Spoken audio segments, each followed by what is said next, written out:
which means that if we put that in the plant, we're wasting a lot of money processing that to get less out of it. And so that's why we have the schedule to discount. We discount up to a certain point where we just say we're not taking it. So we do accept it. It makes sense financially to accept it at a lower cost up to a point, and then we reject it completely if it's really bad stuff, which doesn't happen too often. It happens, but not very often. So if it doesn't pass like one aspect of Correct. your list, you would still take it? Yeah, if it's out of our moisture range, or if it's out of our test weight range, or if it's infected with bugs, it's not coming in if we catch it. A lot of this stuff's hard to catch too, but if it's outside of our ranges, yeah, we reject it for just one reason. Oh, okay. So do you have somebody who constantly looks over that? Yep. Okay. Yep. I think Tate's back there today. You'll see him testing and using several different machines to look at the quality of the corn. Okay. Yeah. That's the benefit of receiving it by truck. If we receive it by rail, we don't have that ability because we're buying in the grain world. We're buying the origin weights and grades are test weight, moisture, and all that. So they certified, if you will, on what's in that train, but which is a average of what they're seeing. But it's when it gets here, there's nothing we can do about it. We're unloading it, and we have ran into problems in the past with infections and damaged corn, but that's the good thing about having that come in on truck is that we get a better picture of what it actually is because we're the ones doing the testing on it. Okay. So when it comes in by train, somebody else tests it before it comes here? Yes. Okay. Yeah, and then they send us kind of the average of each car.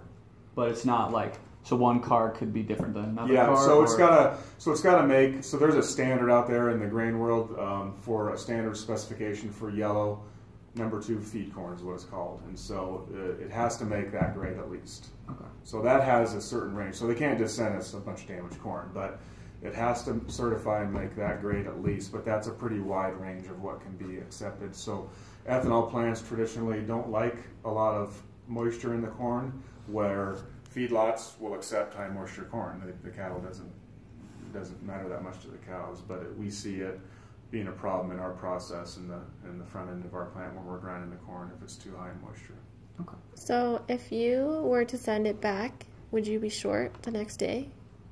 Because you had sent back the day before, if that makes sense? Yeah, I mean, we could if we rejected a whole bunch, but we generally keep, like I said, about a week's storage on hand. So if we reject one load, so one load's about 1,000 bushels if we reject that. So we're grinding about 45,000 bushels a day. So we're grinding 45 trucks a day, if you will. So if we reject 1 or 2 trucks, it's not really going to create a short position for us. How have things changed in your production and become more efficient since when you guys started? A lot has. That's a good question. Not only have the ingredients changed to make the process better with the enzymes and the yeast and all just the technology around the ingredients has changed tremendously from 11 years ago, but we've spent significant capital in the plant improving it with small projects all the way up to putting in a secondary, selective milling process, putting in corn oil, which is another efficiency gain, another revenue gain, recovering alcohol off of our fermentation exhaust streams, which would generally just be vented to the atmosphere or find its way to the atmosphere eventually, maybe through a CO2 plant and vent to the atmosphere, but we recover alcohol off that now. And so our plant, being that we're in Colorado and we're out of the Midwest, we're kind of a destination plant, not at the corn origin. We're more at the ethanol destination, which is different than most plants are. And so we have to be really keen on efficiencies and making sure we're squeezing that kernel to get the most yield we can out of it, because we're paying a little bit more for that corn being we're kind of on the edge of the corn belt out here in Colorado. And so we have to be better at processing it and being efficient and getting more yield than the guys to the east of us, because the guys to the east of us are buying cheap corn. They can get away with some being less efficient, and we just can't do it. We have to be, that has to be our competitive advantage. So is there anything that you still look at and you want to expand and grow and work on process-wise? Or? Yeah, there's technologies that are coming down. We had a meeting last month with a technology provider that's got some new things coming down the chute that they're going to take to commercialization that we're going to look at. Yeah, we look at everything. We look at anything that's going to improve our efficiencies, improve our yields, and improve our bottom line. And so we will continue to look at those. There's a lot of advanced technologies coming in our industry as far as using different feedstocks to produce sugars to make the ethanol. And so those are exciting. That's something that we'll certainly adapt to as they become available and become viable. How many direct competitors do you guys have out here? It's a good question. In Denver's our primary ethanol market, and there's probably, 50 different suppliers that probably hit that market.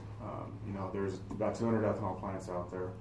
Some go east with their products, some stay in the Midwest, some go west with their product to California. So Denver's a big market, so there's a lot of rail and truck that go into Denver from different ethanol plants in Kansas, Nebraska, Colorado, certainly Colorado, and but we've proven over the years with our customers that we are a steady, reliable supplier. 50 miles away from Denver, 50 miles away from Cheyenne, that we can supply product when they need it. Is there really any way to separate your product from another supplier's product, or does it really come down to just how quick you guys are, your culture, your relationship? It's all the same molecule. Yeah, it's one molecule. Once you have ethanol, you have ethanol. It's just taking the water out of it. So it's unfortunately we can't, but we can. There are ways that we've had an advantage on our other products. Our wet distillers grain is viewed as a very fine product compared to our Colorado competitors, and so we've been able to take advantage of that. So then, when it comes to the ethanol, what do you do to stand apart from people? Is that just you implement a culture that's different, or how do you? Well, customers want supply. That's our number one thing, right? These blenders are blending gas, and they need ethanol, so they want a reliable supply. So that's number one. So when we contract fuel, we make sure we deliver that fuel. It's most of the times, to be honest, it's not us. It's our customer coming to us saying, "I don't need a load today," not the other way around. We rarely ever have that problem unless we have a hiccup in the plant or we're short in the plant for some reason. If we have a shutdown and a lot of demand is happening in Denver at the same time our shutdown is, and we don't have the supply. But that's not the norm, certainly. So all we can do is be a reliable local supplier. They know that they can get it. With one phone call in an hour, we'll have it loaded at their terminal. So that's helped us with relationships over the years. So do you deliver the product to the customers, or they just come and pick it up? So we don't run any of our own freight, but we do have contracted freight. It's probably about 75% of our customers we deliver to. Mm-hmm. Others, like Sinclair Oil, they run their own trucks. Their customers also run their own trucks, but we deliver the majority of it. And how far away, how far in distance do you supply your product to, if that makes sense? We've gone to California with it. We've gone to the Gulf Coast, Texas with it. Las Vegas, Arizona, Salt Lake, kind of all over western, kind of Midwest, West. We've supplied, but right now it's Denver and Cheyenne. Do you ever go east? We haven't. Okay. No, there's a lot of plants east of us. Most of all the plants are east of us, and so they have obviously a shipping advantage going that way that we don't have. So that's why if we look at shipping it, we traditionally go west or south. Okay, that makes sense. Yeah.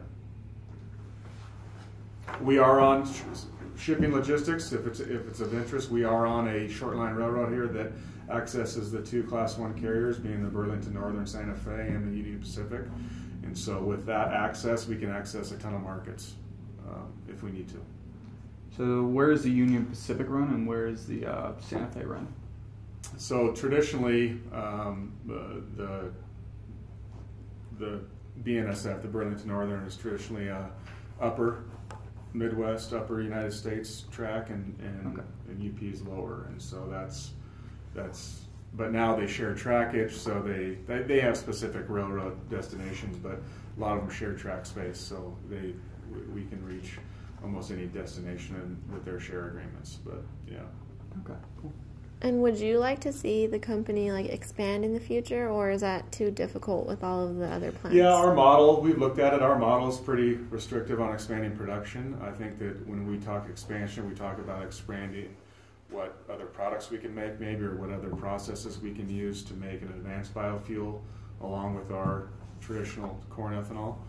And so when we expand, we'll expand the feedstocks and the technologies available to make different products. That's what we think about when we think expansion. Did we cover everything on that paper? Let's see. If I can get a few more questions, and then we can do quick plant tours. Yeah. Do you have any sort of problems you encounter regularly with the supply chain? We really don't. We really don't. I mean, we try to stay on top of, because the plant without an ingredient won't run, and so that's not an option for us. And so our management team does a very good job of managing our supply chain and making sure we have everything we need here to operate our business. And so that's generally not ever been a problem for us. Have you ever had a customer say, hey, we don't need this shipment this week, and then you guys have too much here on hand, and that's really caused maybe problems with it? We have had that happen. It happened more in the past when we were shipping early on in our years, 2006, 2007, when we were putting a lot of ethanol in rail cars and going to the West Coast with it, or going down to Phoenix with it. And what caused it was, when you're dealing with railroad, you're dealing with their logistics. Well, if they're not getting cars back here in time and our tanks are filling up, we have a bottleneck, and we can't and so we haven't had to shut the plant down, but we've had to load rail cars that were here that weren't contracted yet to keep the plant running. That's happened a few times in our past, but generally in the last 8 years, not an issue for us, because we're shipping primarily by truck, and so if one supplier doesn't want it, another one does, and the demand is pretty consistent in Denver. Do you, for your process in making the product, what process takes the longest? Fermentation. So in our process, we real quick overview, we grind the corn into a flour, we hydrate it with water, we add enzymes to break the starch down into sugars. Once we have sugars, we ferment it, fermentation. So that front end process, Kurt, takes what? 2.5 hours. 2.5 hours. Fermentation takes 56 hours. Okay, and then the back from there, it goes into distillation and into final product storage, and that's a quick transition too. I mean, I always use 60 hours front to back is kind of generally what we're looking at. The bulk of it is fermentation time. Is there any way to fix that, or would that be just a better technology? Yeah, it's a good question. There's ingredients that speed up fermentation, production of alcohol and fermentation, so you can make the same alcohol in less time. There's ingredients that help your yeast stay healthy, so they work faster. You can adjust the plant kind of as the markets dictate as far as speed of the production of the plant to run faster or slower fermentation times. But like I said, when we're focusing on yield, we don't really mess with the production of the plant as far as how fast it goes through the plant. We like to have that soak time and fermentation, squeeze the yield to a high number, and look at different ingredients to speed up that process, certainly. Are you guys good Anything else? with the questions? Covers everything we have written. I think that's... We appreciate it a lot. Yeah, no, that's cool. We got everything we needed. Well, good luck.